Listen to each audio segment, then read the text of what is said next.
नमस्कार दोस्तों, स्वागत है आपका यूपी से इंसर संतोष गावंडे में।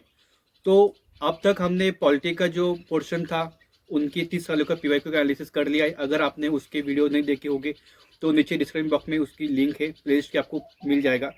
तो आज से नया टॉपिक शुरू कर रहे हैं। हमने इसके लिए लिया है इकोनॉमी।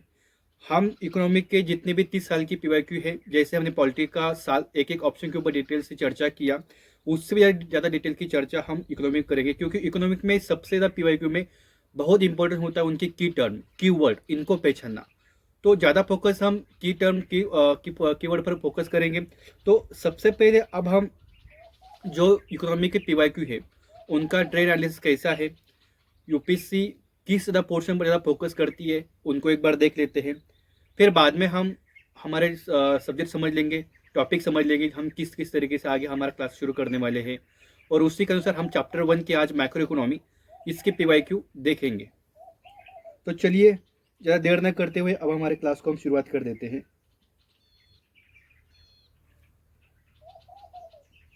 देखिए, भारतीय अर्थव्यवस्था यूपीएससी प्रारंभ परीक्षा हम लगभग 1995 से 2025 तक के क्वेश्चन को देखने वाले हैं यहाँ पर।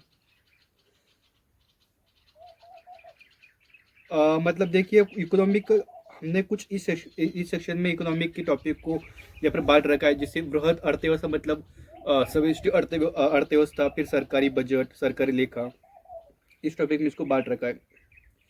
देखिए, इकोनॉमिक थोड़ा करंट बेस्ड टॉपिक है और मतलब ज़्यादा पुराने प्रश्न यहाँ पर ज़्यादा रिलेवेंट नहीं रहते। इसी कारण मतलब हम एक बार अगर पिछले 14 सालों का 15 सालों का ट्रेंड देख ले तो देखिए, सबसे ज़्यादा जो क्वेश्चन यहाँ पर आए हुए हैं वो capital market, money market and FDI, मतलब वित्तीय बाजार से यहाँ पर ज़्यादा क्वेश्चन आए। आरबीआई का भी उसके बाद अच्छा खासा यहाँ पर पोर्शन रहा हुआ है। आरबीआई, फिर कैपिटल मार्केट, फिर वही micro economy, government budget, Indian tax system, RBI functions and money supply. अगर सबसे ज़्यादा वेटेज वाला टॉपिक बता दिया जाए तो देखिए, फर्स्ट स्टार वाला टॉपिक यह है कैपिटल मार्केट। फिर उसके बाद आरबीआई वाला टॉपिक आ जाता है, फिर वही आरबीआई एंड मनी मार्केट वगैरह इसका टॉपिक आ जाता है। फिर मैक्रो इकोनॉमी का पोर्शन आ जाता है। वो मतलब ये सारा जो रुझान है वह लास्ट के 14 सालों का रुझान है। अगर क्वेश्चन की संख्या देखें, देखिए पूंजी बाजार और मुद्रा बाजार से लगभग 21 क्वेश्चन यहाँ पर पूछे गए हैं।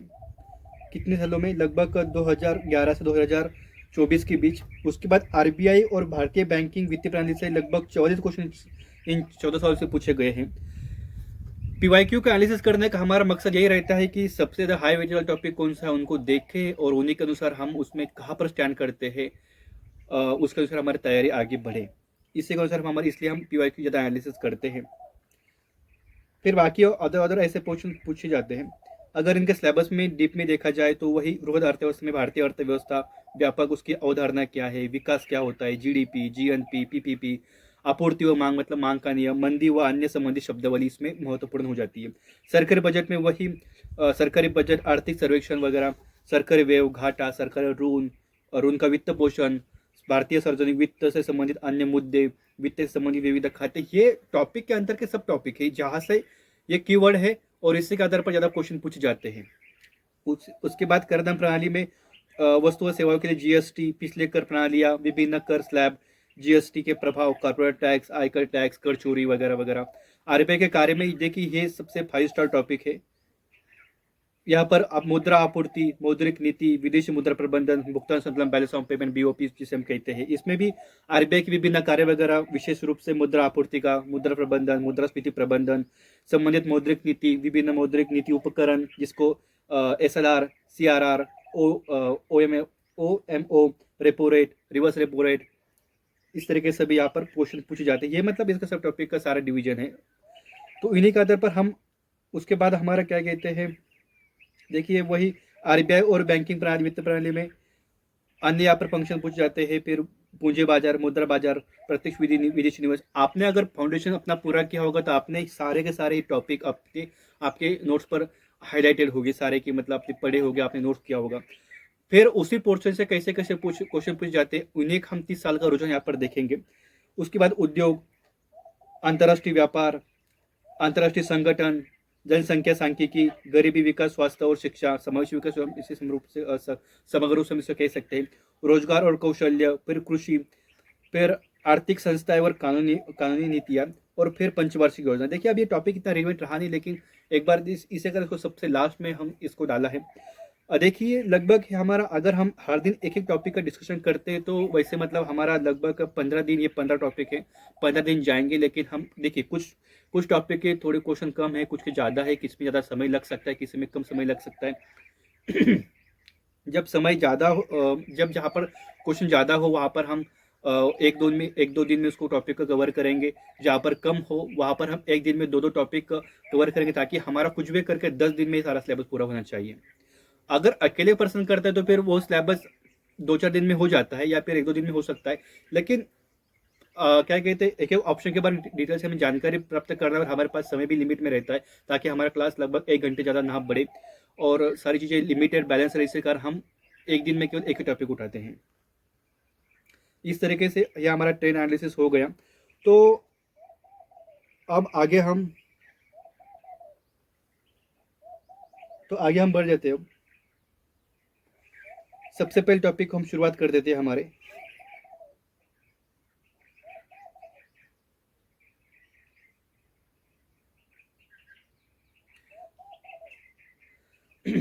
सबसे पहले हमारा टॉपिक है मैक्रो इकोनॉमिक। इस टॉपिक को शुरुआत कर देते हैं।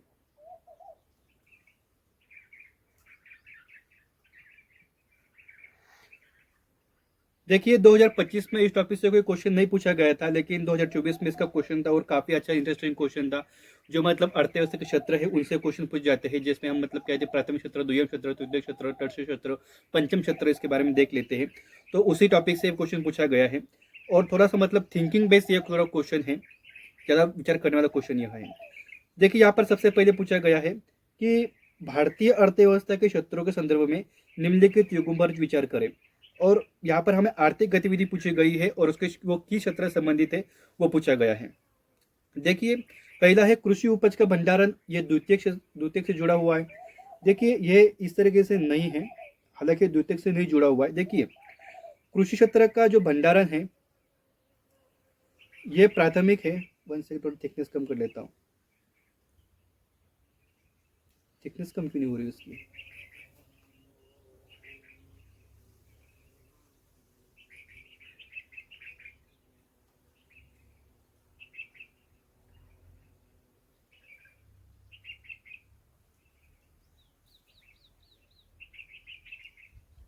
One second.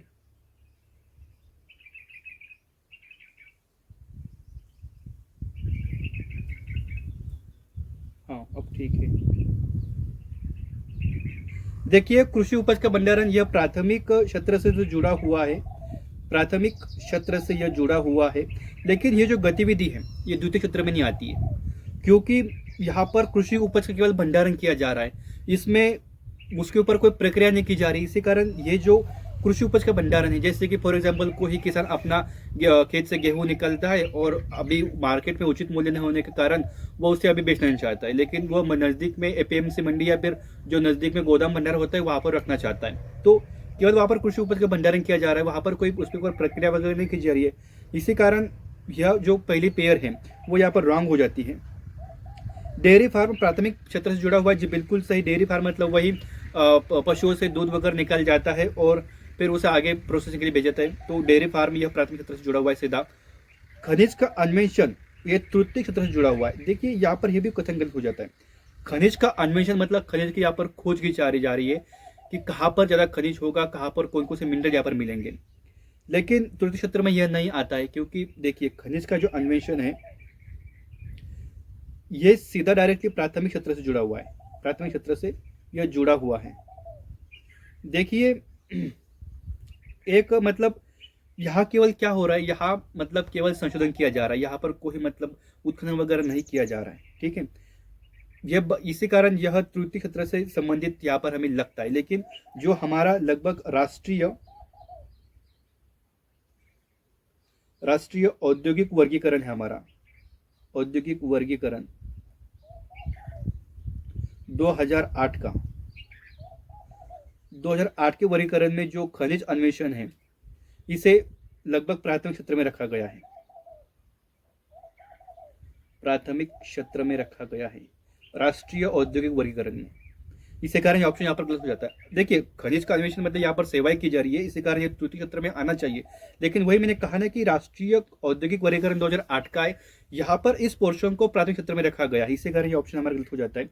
फिर कपड़ा बुनना या द्वितीय क्षेत्र से मतलब गतिविधि, जी बिल्कुल सही, इसी कारण हमारा ऑप्शन यहाँ पर सही हो जाता है, केवल 2 यहाँ पर सही है। नेक्स्ट क्वेश्चन पर आगे बढ़ जाते हैं। फिर वही भौतिक अर्थव्यवस्था के क्षेत्र में, भारतीय अर्थव्यवस्था में भौतिक पूंजी के संदर्भ में निम्नलिखित कथनों पर विचार कीजिए। तो देखिए सबसे पहले भौतिक मतलब हम बाकी ऑप्शन के बारे में देखेंगे, लेकिन सबसे पहले यहाँ पर हमें जानने की जरूरत है कि एक्चुअली में भौतिक पूंजी क्या होती है। तो देखिए भौतिक पूंजी यह होती है जिससे कोई स्थायी, जिससे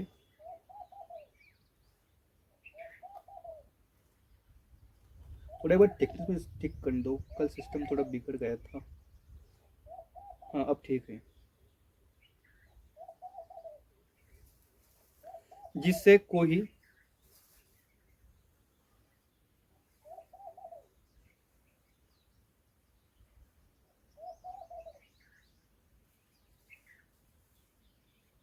जिससे हमें क्या कहते हैं, स्थायी संपत्ति का निर्माण हो, स्थायी संपत्ति का निर्माण हो तो उसे हम भौतिक पूंजी कहते हैं। ठीक है, तो मतलब देखिए ऐसे कि की टर्म में अगर आप किसी एक मतलब क्वेश्चन पूछे गए की टर्मों के की वर्ड के बारे में जानोगे तभी आपको क्वेश्चन का हल निकालने के लिए आसानी होगी। किसान का हल यह कार्यशील पूंजी है। जी बिल्कुल सही, यहाँ पर यह सही हो जाता है, क्योंकि किसान के हल से क्या हो रहा है, किसान अपने खेत में क्या बोलते हैं वो मतलब हल से अपना जमीन जोतता है और फिर बाद में उससे प्रोडक्शन वगैरह करते हैं, उसके लिए वो कार्यशील पूंजी है। लेकिन वो बात सही, लेकिन हम यहाँ पर फिर जानने की यहाँ पर जरूरत होती है कि कार्यशील पूंजी एक्चुअल में होती क्या है। तो कार्यशील पूंजी यह होती है जो मतलब अपने दैनिक कार्य संचालन करने के लिए उसका प्रयोग किया जाता है, दैनिक कार्य संचालन के लिए इसका क्या होता है, प्रयोग होता है। तो किसान अपने मतलब अपने जमीन में जुताई करने के लिए इसका प्रयोग तो कंटिन्यू करता ही है, भले ही वो अन्य किसी भी क्या कहते अन्य अन्य क्षेत्र में उसका अलग उपयोग होता है। तो इसी कारण किसान का हल जो है वो कार्यशील पूंजी है। कंप्यूटर ये निश्चित पूंजी है। जी देखिए कंप्यूटर एक निश्चित पूंजी नहीं है। सबसे पहले यहाँ पर हमें जानने की बात है कि निश्चित पूंजी एक्चुअल में होती क्या है। निश्चित पूंजी मतलब एक स्थिर वो कैपिटल रहती है जिसमें क्या कहते हैं बस वो केवल एक स्टॉप की हुई रहती है, मतलब उसको अभी उसका उपयोग नहीं किया जा रहा लेकिन भविष्य में उसका उपयोग किया जा सकता है। आगे हम देख सकते हैं बुनकर द्वारा प्रयोग किया वाला एक किया जाना सूट, ये निश्चित पूंजी। जी बिल्कुल सही, वही निश्चित पूंजी वही होती है।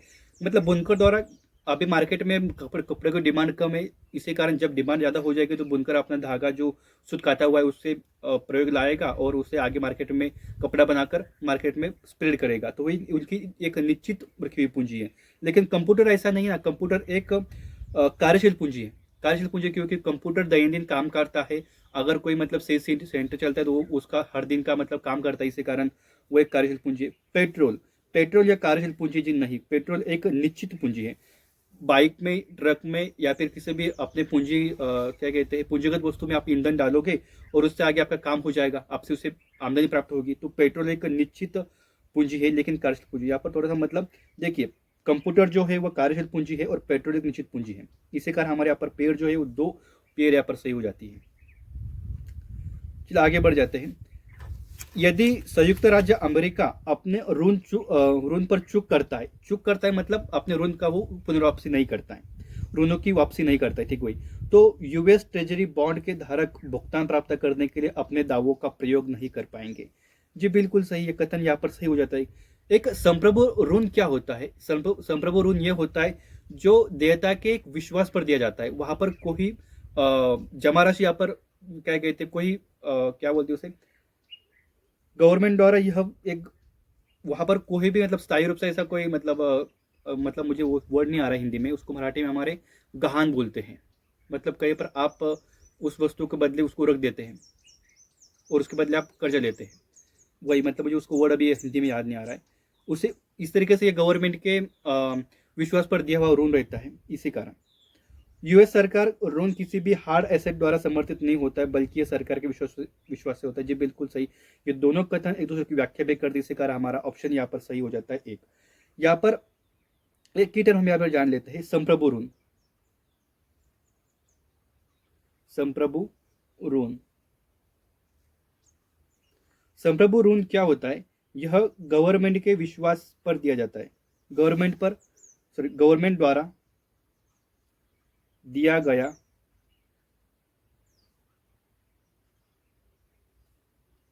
घरेलू व बाह्य उधार होता है। यह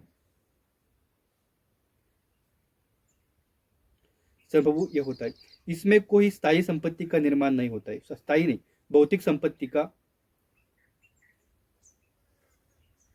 निर्माण इसमें नहीं होता है।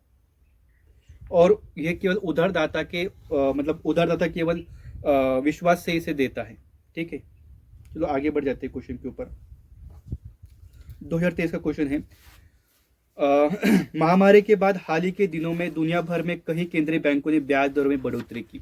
देखिए केंद्रीय बैंक क्या होता है? केंद्रीय बैंक यह लगभग जो अब भारत के अन्य बैंक रहते हैं उनको उधार देता है, और उनको उधार देता है, और वो आगे बैंक जो है वो मार्केट में अपना पैसा सर्कुलेट करते हैं। तो केंद्रीय बैंकों ने ब्याज दरों में बढ़ोतरी की है। देखिए क्या होता है, जब ब्याज दरों में अगर बढ़ोतरी कर दी जाएगी तो फिर बैंक जो है लोन केंद्रीय बैंक से लेगा नहीं, क्योंकि उनको ज़्यादा ब्याज देना पड़ेगा इसी कारण। और फिर वो अपना पैसा कहाँ पर इन्वेस्ट करेंगे? फिर वो बाकी लोगों में अपना पैसा बांट देंगे, आम जनता में। इसी कारण यहाँ पर एक कथन सही हो जाता है। बैंक आमतौर पर मानते हैं कि उनके पास मौद्रिक नीति के माध्यम से बढ़ती उपभोक्ता कीमतों का मुकाबला करने की क्षमता है। जी बिल्कुल सही। जब जनता के पास धन की कमी है तब क्या कहते हैं, तब अब केंद्रीय बैंक इसलिए जिम्मेदार होता है कि किस तरीके से धन की ज़्यादा बढ़ोतरी करनी होगी, करनी नहीं होगी, उसकी तरह से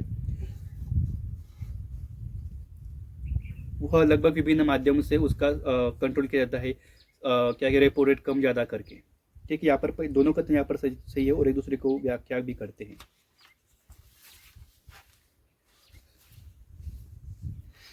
चलो आगे क्वेश्चन पर बढ़ जाते हैं। निम्नलिखित में से कौन सी गतिविधि अर्थव्यवस्था की वास्तविक क्षेत्र का गठन करती है? यहाँ पर एक की टर्म है, वास्तविक क्षेत्र। एक्चुअली वास्तविक क्षेत्र क्या होता है? वास्तविक क्षेत्र वह क्षेत्र होता है जिससे कोई परिसंपत्ति का निर्माण होता है, जिससे कोई परिसंपत्ति का निर्माण होता है। अब देखते हैं आगे। किसान अपनी फसल की कटाई करता है।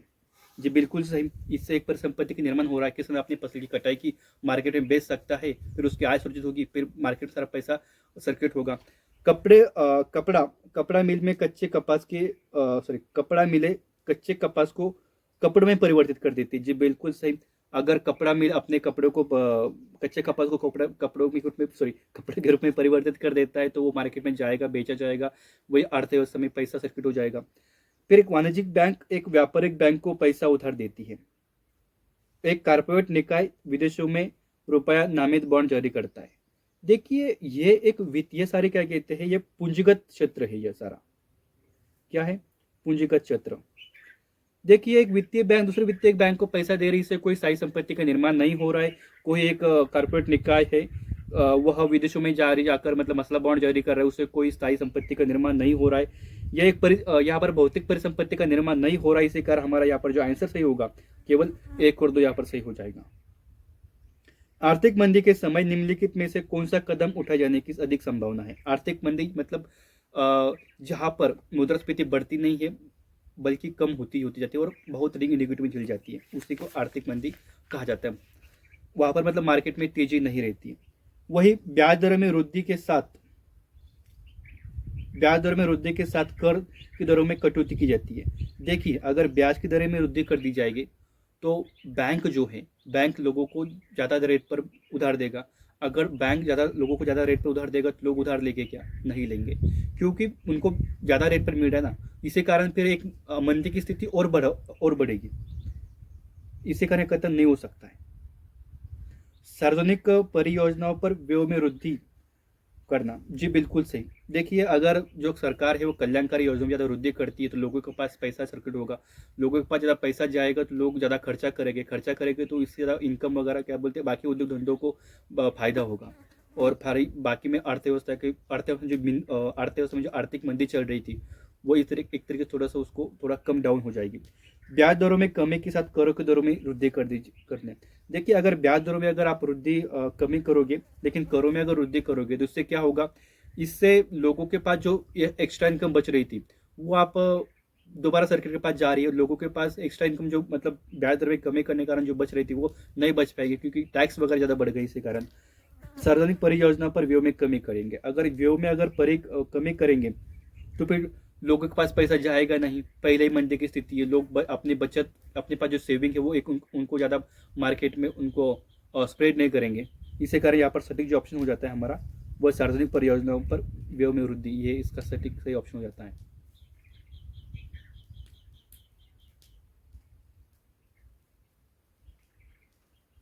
चलिए नेक्स्ट क्वेश्चन पर आगे बढ़ जाते हैं। अन्य चीजें परिवर्तित रहने पर किसी वस्तु की बाजार मांग बढ़ सकती है। देखिए, ये मांग का नियम के आधार पर क्वेश्चन नहीं हम, या इसके स्थानापन्न स्थानापन्न की कीमत अगर बढ़ जाती है। स्थानापन्न, देखिए हमने वस्तु के प्रकार देखे हैं, उसमें हम देखते हैं स्थानापन्न वस्तु, पूरक वस्तु। स्थानापन्न वस्तु क्या होती है, मतलब अगर एक वस्तु की कीमत बढ़ गई दूसरी वस्तु मतलब उसकी ज़्यादा उसका उपयोग किया जाता है, जैसे कि चाय और कॉफ़ी, वही स्थानापन्न वस्तु होती है। जी बिल्कुल सही। अगर देखिए मान लीजिए कॉफ़ी की कीमत सॉरी चाय की कीमत ज़्यादा बढ़ गई और कॉफ़ी की कीमत उतनी रह गई, मतलब चाय और कॉफ़ी की कीमत ज़्यादा मतलब क्या बोलते हैं उसमें ज़्यादा कॉफ़ी की कीमत बढ़ गई और चाय की कीमत कम हो गई तो लोग ज़्यादा चाय पियेंगे। अब इसी कारण अभी मार्केट कंडीशन तो वही है ना, क्योंकि कॉफ़ी की कीमत ज़्यादा है तो ज़्यादा लोग कॉफ़ी नहीं पीते हैं। इस कारण ये ऑप्शन यहाँ पर सही हो जाता है। इसके पूरक की कीमत बढ़ जाती है। देखिए, पूरक की कीमत बढ़ जाती है तो फिर दोनों वस्तुओं की डिमांड भी कम जाती है। पूरक क्या होता है, जैसे कि पेट्रोल और कार, ये पूरक वस्तुएं हैं, इस कारण ये नहीं होगा। एक वस्तु वस्तु एक घटिया वस्तु है और उपभोक्ता की आय में बढ़ जाती है। देखिए, अगर वस्तु घटिया है, अगर उपभोक्ता की आय बढ़ जाती है तो फिर क्या होता है, उपभोक्ता एक सामान्य अच्छी अच्छी लेवल की वस्तु की डिमांड कर देता है, मतलब वो घटिया से थोड़ी अच्छी लेवल की वस्तु खरीदने का प्रयास करते हैं। इससे कारण यहाँ पर ये भी ऑप्शन नहीं होगा। अगर इसकी कीमत गिर जाती है, जी बिल्कुल सही, एक और चार हमारे यहाँ पर सही ऑप्शन होगा। मान लीजिए चाय की कीमत गिर जाती है, लोग उसको ज़्यादा चाय पियेंगे, इसी कारण इस तरीके से आपको रिलेट कर सकते हैं उसको। 1991 के आर्थिक उदारीकरण के बाद भारतीय अर्थव्यवस्था के संदर्भ में निम्नलिखित कथनों पर विचार कीजिए। शहरी क्षेत्रों में श्रमिक उत्पादकता 2004-5 की कीमतों पर प्रति श्रमिक में वृद्धि हुई, जबकि ग्रामीण क्षेत्रों में इससे कमी आई। जी नहीं, ऐसा नहीं है। देखिए, यह कथन पता है, ये यहाँ तक कथन तो सही है लेकिन ग्रामीण क्षेत्रों में इसकी कमी नहीं आई, बल्कि इसमें भी श्रमिक उत्पादकता में बढ़ोतरी हुई क्योंकि लोगों के पास और अपॉर्चुनिटी ऑप्शन खुले। इसी कारण कार्यबल में ग्रामीण क्षेत्रों की प्रतिशत हिस्सेदारी में लगातार वृद्धि हुई। जी बिल्कुल सही, क्योंकि क्या हुआ, शहरों में औद्योगिक क्रांति हुई, औद्योगिक इकाइयों की बढ़ोतरी हुई तो गांवों से जो श्रमिक है वह शहरों में चले गए वहां पर काम करने के लिए। इसी कारण जो प्रचंड बेरोजगारी थी वो कम हो गई। इसी कारण मतलब ग्रामीण क्षेत्रों में भी लगातार वृद्धि हुई। ग्रामीण क्षेत्रों में गैर कृषि अर्थव्यवस्था में वृद्धि हुई। जी बिल्कुल सही, जो छोटे छोटे उद्योग है एमएसएमई है उनकी भी स्थापना हो गई। ग्रामीण रोजगार में वृद्धि दर घट गई। जी नहीं, ऐसा नहीं है।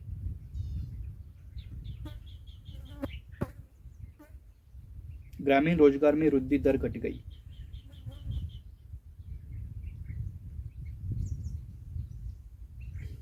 दो और तीन हमारे ऑप्शन सही हो जाते हैं जो यहाँ पर नीचे छप चुका है। इसी कारण यहाँ पर ग्रामीण रोजगार में वृद्धि दर घट गई नहीं बल्कि रोजगार में वृद्धि हुई, क्योंकि लोगों के पास बाकी ऑप्शन मिल गए थे, प्रचंड बेरोजगारी कम हो गई, लोग बाकी शहरों में पलायन होने लगे, जो प्रचंड बेरोजगारी थी वह कम हो गई। इसी कारण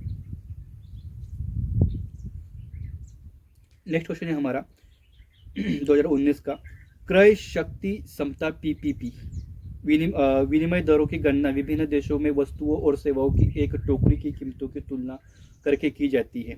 मतलब वही पीपीपी उसकी यहाँ पर व्याख्या कर दी गई है। जी बिल्कुल सही। एग्जाम्पल के मतलब तौर पर मतलब वही $1 के मुकाबले रुपए की कितनी वैल्यू है इसी की मतलब, या फिर अगर अमेरिका में वड़ा पाव अगर 100 रुपये का मिलता है, वही वड़ा पाव इंडिया में 10 रुपये का मिलता है, वही 10 रुपये कहा रहा है और 100 रुपये कहा रहा है, उसी के विनिमय दर यहाँ पर माफ किया जाता है। पीपीपी डॉलर के मुकाबले भारत दुनिया की छठी सबसे बड़ी अर्थव्यवस्था है जी नहीं, सेकंड। पीपीपी के आधार पर मतलब सेकंड कहाँ पर गए, हमारा पेन खराब हो, हाँ नहीं छठी नहीं हम, अरे यार ये ऐसा क्यों हो रहा है।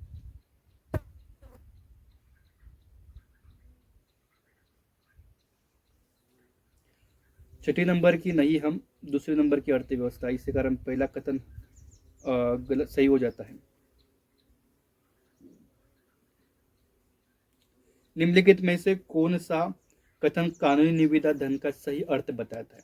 अब यहाँ पर की टर्म एक एक कानूनी निविदा मतलब लीगल टेंडर, एक मुद्रा का रूप है। इसका अर्थ क्या होता है, ये मतलब एक कानूनी निविदा क्या होता है। देखिए गवर्नमेंट द्वारा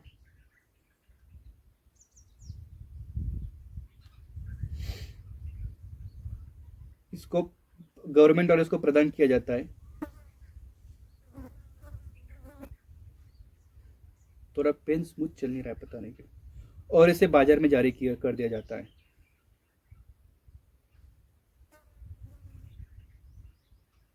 ठीक है, अब बाकी आगे बढ़ते ऑप्शन के ऊपर। वह धन जो कानूनी मामलों की फीस कर चुकाने के लिए अदालतों में पेश किया जाता है जी नहीं, यह क्या कहते हैं सर्विस चार्ज है वो इसमें तो आता नहीं है। वह धन जो एक लेनदार को अपने दावों के निपटान में स्वीकार करने के लिए मजबूर होना पड़ता है जी बिल्कुल सही। जो लीगल टेंडर होता है वह आप उसको भी एक्सेप्ट करने से मना नहीं कर सकते हैं, उसको आपको स्वीकार करना ही पड़ता है। चेक, ड्राफ्ट, विनिमय बिल आदि के रूप में बैंक में पैसा जमा या फिर किसी देश में प्रचलित धातु का पैसा नहीं, देखिए मुद्रा के अन्य रूप हैं, इसी कारण हमारा सही ऑप्शन यहाँ पर बी हो जाता है। यदि कोई वस्तु सरकार द्वारा जनता को मुफ्त प्रदान की जाती मतलब वही, तो अवसर लागत शून्य होगी जी नहीं, अवसर लागत इसका कोई ना कोई तो वहन कर रहा है, इसी कारण मुफ्त में दी जा रही है। यहाँ पर अवसर लागत कौन वहन कर रहा है, सरकार वहन कर रही है। अवसर लागत को नजरअंदाज कर दिया जाता है जी नहीं, अगर वस्तु का प्रोडक्शन हुआ है तो उसको किसी ने लाभ कमाने के लिए मतलब क्या बनाया गया, तो अवसर लागत को नजरअंदाज नहीं कर दिया जाएगा, ऐसा नहीं है। पहला कथन गलत, दूसरा कथन यहाँ पर गलत हो जाता है।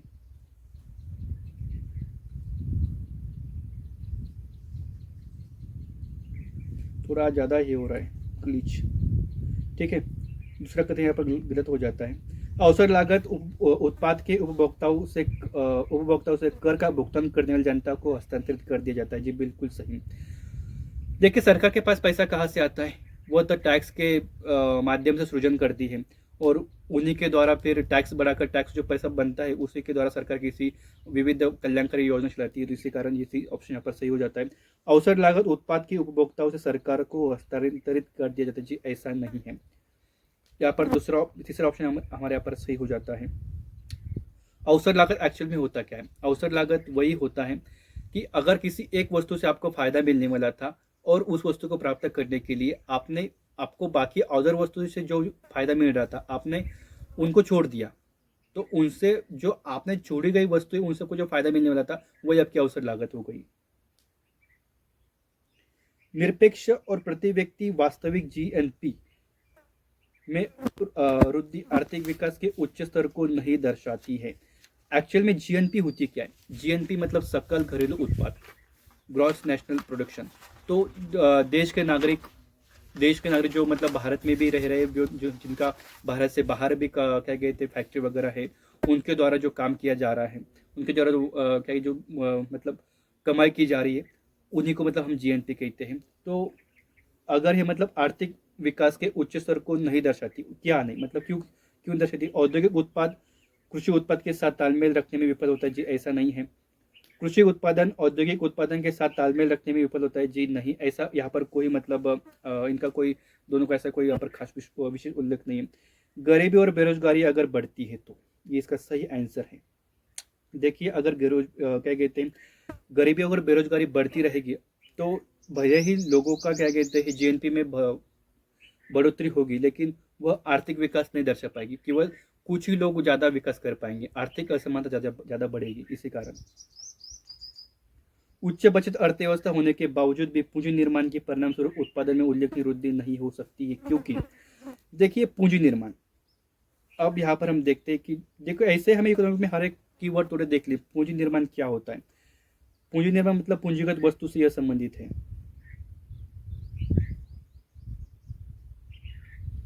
पूंजीगत वस्तु, पूंजीगत वस्तु क्या होती है? जैसे मशीनरी, भवन वगैरह हो वगैरह, ये इसमें आते हैं, जिसमें पूंजी लगाने से और पूंजी सृजित हो जाती है, वही पूंजीगत वस्तु है। तो वही अगर उच्च बचत अर्थव्यवस्था है, मतलब लोगों और होने की बचत पूंजी निर्माण के परिणाम स्वरूप उत्पादन में उल्लेखनीय वृद्धि नहीं होती है। अगर क्या कहते हैं, उच्च पूंजी उत्पादन अनुपात हो तो इसी कारण ये होता है। इसको हम आईकोर बोलते हैं, ICOR। ICOR ये होता है आपको एक एक्स्ट्रा यूनिट उत्पादन करने के लिए कितना खर्चा आता है, उसका अनुपात ही ये होता है। ठीक है, तो वही इसका आंसर है।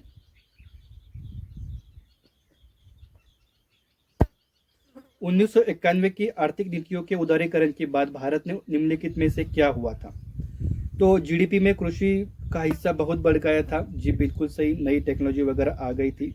नहीं, कृषि क्षेत्र का जीडीपी में हिस्सा नहीं बढ़ गया था, सॉरी।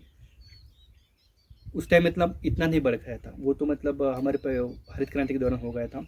लेकिन यहाँ पर औद्योगिक क्षेत्र का हिस्सा बहुत बढ़ गया था। किसका बढ़ गया था? औद्योगिक क्षेत्र का।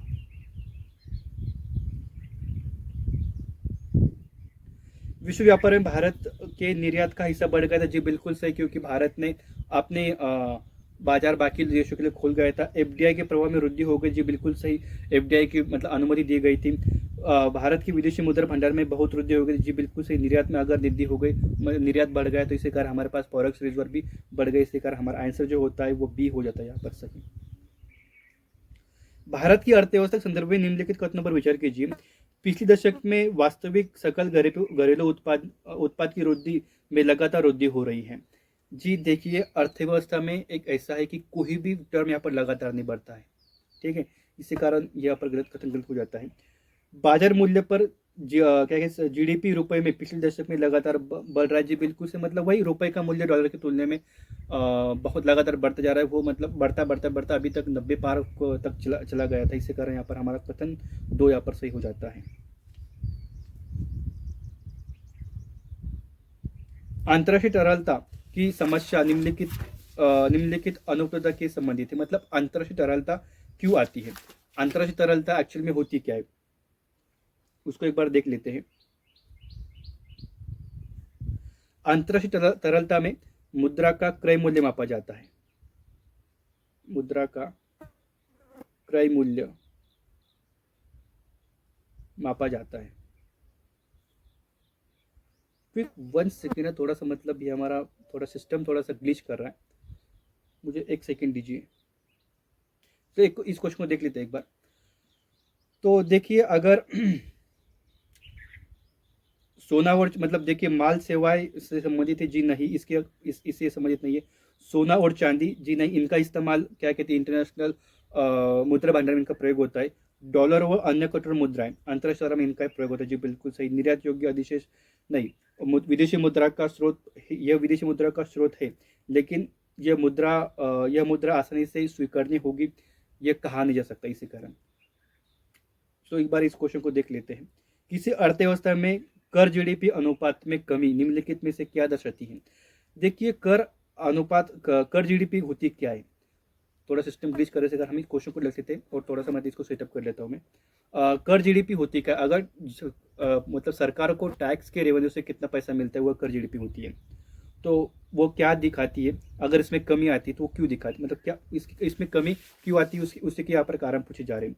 वही लोगों की सॉरी धीमी होती आर्थिक विकास दर। जी बिल्कुल सही, अगर लोगों की जो आय है वो अगर कम होगी तो लोग जो है, बहुत सारे लोग टैक्स के स्लैब में नहीं आ पाएंगे, और लोग अगर टैक्स के स्लैब में नहीं आएंगे तो सरकार के पास कम पैसा जाएगा। राष्ट्रीय आय का कम अगर न्याय संगत वितरण होगा। देखिए, इससे भी क्या होगा, अगर मतलब आय असमानता बढ़ेगी, कुछ लोगों के पास उनकी आय ज़्यादा बढ़ेगी, और वो क्या कहते हैं, कुछ लोग मतलब टैक्स दे पाएंगे तो कितना ही वो टैक्स ले पाएंगे। इसी कारण यहाँ पर दोनों को तो यहाँ पर सही हो जाते हैं। इसको ठीक कर लेते हैं एक बार।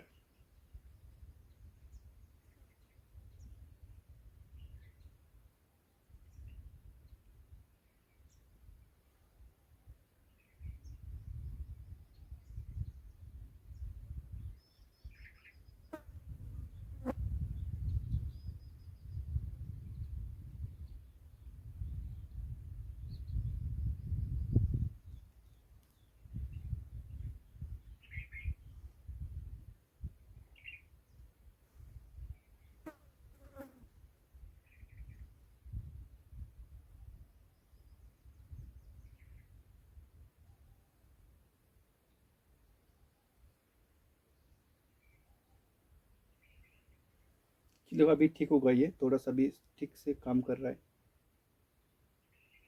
2012 के क्वेश्चन पर हम आ गए थे। देखिए अभी हमने ये क्वेश्चन डिस्कस कर लिया। अब 2013 के क्वेश्चन को देख लेते हैं। अभी स्मूथ चल रहा है, ठीक है। देश एक्स में आर्थिक वृद्धि अनिवार्य रूप से घटित होगी। आर्थिक विकास क्या कहते हैं, जब देखिए विश्व अर्थव्यवस्था में तकनीकी प्रगति होगी। अगर देखिए तकनीकी प्रगति भली होगी, लेकिन तकनीकी प्रगति उस देश में तक पहुंचेगी नहीं पहुंचेगी, उसके बारे में क्या जानते हैं। देखिए अभी हम जापान में जो टेक्नोलॉजी यूज करते हैं, चाइना में जो टेक्नोलॉजी यूज करते हैं, वो हमारे देश में अभी तक पहुंची है क्या, नहीं पहुंची है। इसी कारण मतलब क्या हमारी आर्थिक वृद्धि होगी, ऐसा नहीं है। देश की जनसंख्या में अगर वृद्धि होगी, देखिए जनती हम तो मतलब वर्ल्ड के नंबर 1 पॉपुलेशन पर आ गए, लेकिन स्किल पॉपुलेशन की कमी है। इसी कारण मतलब हमारी क्या कहते हैं प्रगति हो रही है, ऐसा भी थोड़ी है। इसी कारण एक्स दस पे अगर पूंजी निर्माण निर्माण हो रहा है, जी बिल्कुल सही, अगर पूंजी निर्माण हो रहा है तो भाई साहब उस देश में आर्थिक वृद्धि अनिवार्य रूप से होगी, क्योंकि लोगों के पास लोग उस पूंजी निर्माण से निवेश करेंगे, मशीनरी वगैरह स्थापित हो जाएगी और अन्य लोगों को रोजगार सृजन हो जाएगा, फिर अर्थव्यवस्था का सुचक्र सुव्यवस्थित तरीके से चलेगा। इसी कारण ऑप्शन हमारा सी यहाँ पर सही हो जाता है। वही बाकी वाला ऑप्शन है, विश्व अर्थव्यवस्था में व्यापार की मात्रा बढ़ जाती है, कुछ लोगों को इसको मतलब लाभ होता है। वही किसी निश्चित अवधि के लिए किसी देश की राष्ट्रीय आय किसके बराबर होती है। देखिए ये जीडीपी की परिभाषा यहाँ पर पूछी जा रही है, ठीक है। वही उत्पादित अंतिम वस्तु और सेवाओं का मूल्य इसमें हो जाता है। निम्नलिखित में से किस परिस्थिति में पूंजीगत लाभ उत्पन्न होता है।